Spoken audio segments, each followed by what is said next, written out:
দেখিয়ে এটা হচ্ছে এই বস্ত্রহরণ গাছ, যেটা আমাদের শ্রীকৃষ্ণ বস্ত্রহরণ করেছিলেন, গোপীদের কাপড় নিয়ে এই গাছে উঠেছিলেন। এই সেই কদম বৃক্ষ, যেটার নাম হচ্ছে চিরঘাট। আর যমুনার মধ্যেই এই যে আমরা গাড়ি নিয়ে এসেছি, এই গাড়ি নিয়ে এসেছি আমি। আর এই যে দেখুন যমুনা নদী, এই যমুনা নদীর এটি যে লেখা আছে চিরঘাট। এই দেখুন সাধু সন্ন্যাসীরা বসে আছে। আর এই যে দেখা যাচ্ছে যমুনার জল দেখেন,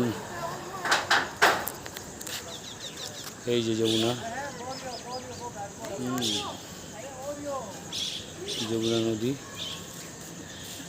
আর এখানে ফোনে ভিডিও করা খুব রিস্ক, কখন যে বাঁদর এসে কেড়ে নেবে ফোন বোঝা মুশকিল আছে।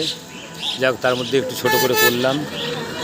এটা হচ্ছে যমুনা নদীর ভেতর দিয়ে রাস্তাটা, পরিক্রমা মার্গ, এটা বৃন্দাবন পরিক্রমার মার্গ।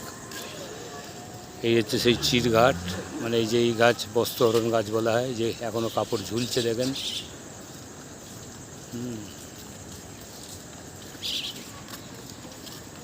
এই যে সিঁড়ি দেখতে পাচ্ছেন, এটা যমুনার মধ্যে ছিল, এখানে জল থাকতো, এখানে স্নান করতেন গোপীরা।